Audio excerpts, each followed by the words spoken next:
Hello, this is Gene. As some of you know, I was a Democrat for a long time. I first voted, I think I voted for Clinton in 1992 maybe, or 96. I'm not sure, but that was the first time I voted. I was almost, at that point, I was like 27. I didn't vote. I was overseas. I wasn't, that was back when the first Bush was in the House and Reagan was the president, so I didn't really vote back then. I don't think I was available. I wasn't old enough to vote for Reagan the first time. So I think the first time I voted for was for Clinton, Bill Clinton. I was a Democrat. And then he got a little problem where he got impeached for lying to in a court. Now, I supported the impeachment. I didn't support the fact that they would find him guilty.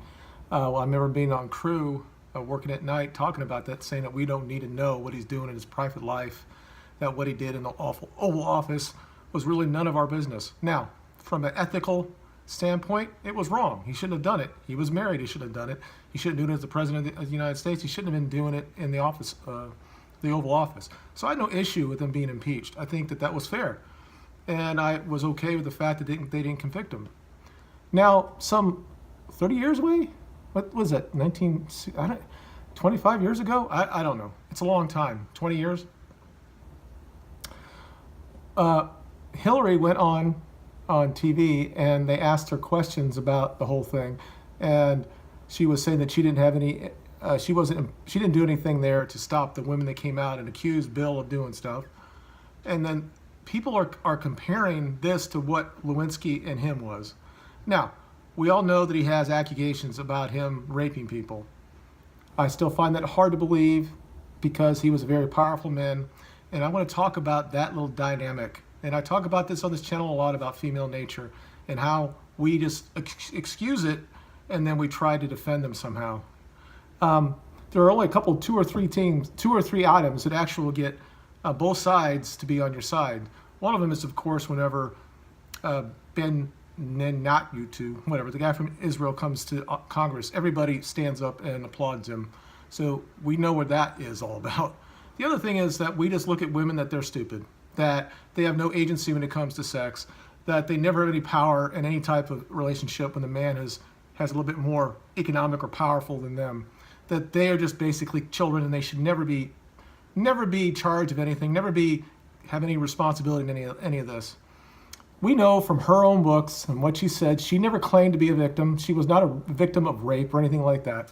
But they're equating this thing, and people on the right and the left are coming out saying that she's being tone deaf because they were consenting adults, that it wasn't really a big deal. And we fall into this narrative, and I'm telling you how it permeates how we talk in this country. These are feminist tropes who talk about power balance when it comes to relationships. She can never have somebody that's a supervisor having a relationship with somebody that's junior in rank. Now we do this in the military and everywhere. They don't want that because they don't like it. But this is a feminist Marxist belief system that this is somehow bad because a person in power can basically destroy your life if you don't give them sex, let's say. Now there is some truth to that. They can fire you for not servicing and that type of thing.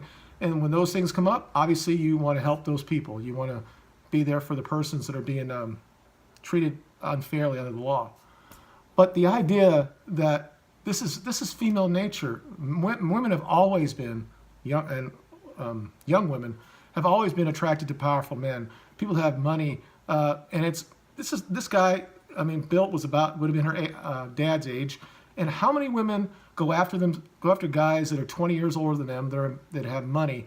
I mean, it's a female nature thing, and we just excuse it and say no. But if you took it the other way, and we do the same thing, if it was a woman who in her 30s and was going after a kid that was in high school, because, but no one really talks about balance there. They're talking about maybe she has a mental issue or something like that. They never bring that shit up. They say that she was having sex with him instead of raping him and stuff like that. They never talk about the balance or power issue when it comes to that. They talk about, oh, there's something wrong with her in her mind. Well, yeah, this is how women are, especially booky, nerdy women. When nobody really took a pension, never looked at them when they were in high school. And all of a sudden they grew up a little bit, blossomed a little bit, and then they go and they teach high school or middle school when they're 25, and all of a sudden guys who will just have erections for basically anything, all of a sudden they think they have attention coming toward them. And they do have the power as well, but nobody really talks about it. They say, oh, she's just mentally unfit, and we clearly look at them differently when it comes to judicial stuff. They don't go to jail that often, and when they do, they go at a much lower level. If we had a guy who was for professor doing the same thing to a woman who's 16, 17. So all these people I follow online, and this is the problem I have with following conservatives, because they fall into this stuff. They look at women as retarded children. They think that women never have agency, and we have to defend them because they don't know what they're going to do. And this is something that permeated for a long time in this country, that guys had to basically control their women and that's why the laws were set up that way. If the women did something wrong, who had to pay for it? It was the man had to pay for it. They had to take the punishment for the female. And we kind of like went to one side of this and just say they can do whatever they want to do, and then we're going to still say it's something else, that it's something in their brain or something like that. But when they're with somebody, when they're an adult, when they're 22 years old, they're college educated, and they decide that I'm going to go after the most powerful man in the world and have sex with him and have an affair with him, then we're saying now, 20 years later, that she was a victim during this time? Again, I'm not talking about Broderick or the other women that came out and said he raped them. We have no proof of that other than their claims. Maybe some witness saw the injuries. Again, I don't know enough about that, but I can tell this individual case. And all these conservatives that I follow saying that, well, she's basically saying that, so, and the tweets that come out saying, so that means that any college professor can do the same thing to a freshman in college. And I'm like, do women have are they not really human when we're talking about stuff like this? Women have always used their wiles and their manipulation to get what they want. They know this is part of it's not part of the deal, okay? You don't necessarily want to go that way, but this has been going on since we walked on this earth. And we continually look at women like, no. And all the time, they're scheming to get what they want. Maybe not consciously, but they clearly do. And she saw something in him that she liked. And for women especially, they love money. But when a man is so much powerful, now imagine in her mind, she's 22 years old and she says, I'm fucking the most powerful man in the world. Think about the aphrodisiac, I can't say the word, aphrodisiac that was to her. That she was having sex with the most powerful man in the world. And now 20 years later, we have to say that, well, no, there was a balance of power there. I guess he just went to her home and said, hey, you're going to be an intern for me when I become president. And then when that happens, I'll make sure you get in there. Or maybe she actually pursued him the entire time to get to that position. And when she did, she wanted to have what she had. I mean, can you imagine how powerful that would be to a female to just say, I'm having sex with the most powerful man in the world? And again, when somebody like Andrew Wilkow brings it up and he's talking about it and he's right there, and all of a sudden he brings in Monica Lewinsky. It's two different things. And now I'm seeing, well, the power, and so you got all these pundits on TV talking about, I thought back in the 90s, we learned about this power dynamic thing when it comes to sexual harassment, that we got to do something about that. But the only time they really do it, it's 99.9% men that are in this power dynamic that says somehow we have to control, or we have to stop women from throwing themselves at men all the damn time.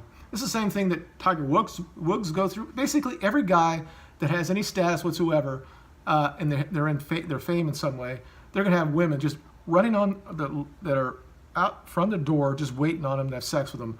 I mean, Bill Burr talks about this all the time. It happens all the time, and nobody wants to talk about it. We just excuse their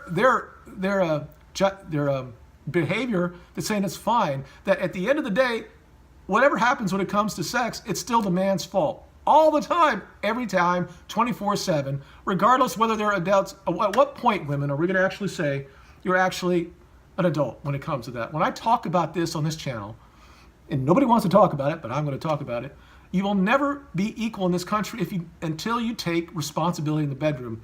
If you're having sex with somebody that you know is married, that is in a powerful position, it's your fault just as much as his. And you can't just send back at the end of it say that, oh, I'm a victim because he was powerful and he somehow coerced me to do this. Really? I mean, come on, aren't we past that? Aren't women empowered right now? Isn't the force female? I mean, come on, this is so stupid. And I'm tired of both sides basically just allowing this and excusing the behavior. So I see the issues, and the guys that really turned me onto that were the mgtows, and they're coming out and they're basically marginalized right now because I think that they're not really the solution, but they knew. And what they're saying is actually true when it comes to this. Of course, not all women, but this is how it is, though. And we excuse it. We've excused it for the last 100 years that I know of. We did it in the law for a long fucking time. And then we gave them the vote, and then what happens with that? They basically want their cake and be able to eat it as well. They want to be able to say, I can do this, but I don't want to have any responsibility whatever happens after that.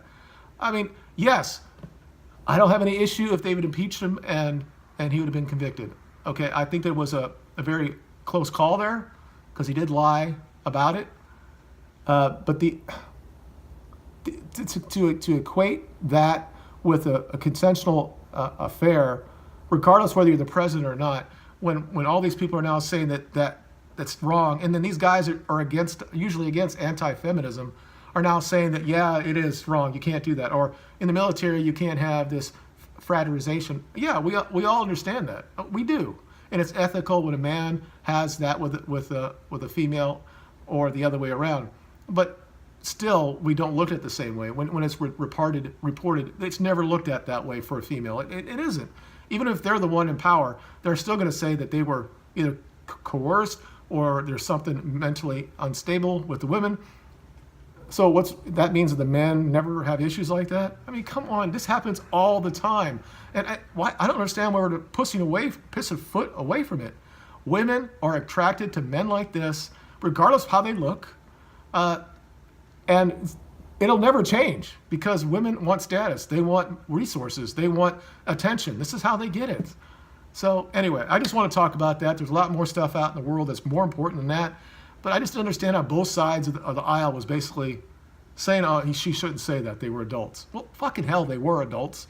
They were alone in his office. They had whatever they did, just like happens all the fucking time with powerful men and even sometimes powerful women. And ethically, it's wrong. He shouldn't do that because he was married, all that shit. But at the end of the day, does she have anything in this at all? And if you say that she doesn't, then what I have to say about treating women as retarded children is correct then, because apparently they have no agency in anything when it comes to sex. All right, thank you for watching. Let me know in the comments below. Tell me if I'm off base here.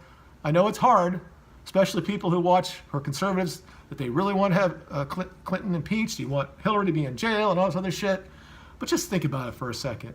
Just take a step back and say, this is how it's always been, that women have been attracted to powerful men or famous men, regardless of their age, and they continually it will go on and on and on forever. This is how it is. And just don't even fall into this shit. Treat women with respect and expect they treat women with respect, but also expect that they will be responsible for what they do. And if they're not being responsible, have the balls or the ovaries to call them out. Thank you for watching. You guys have a good day. Bye.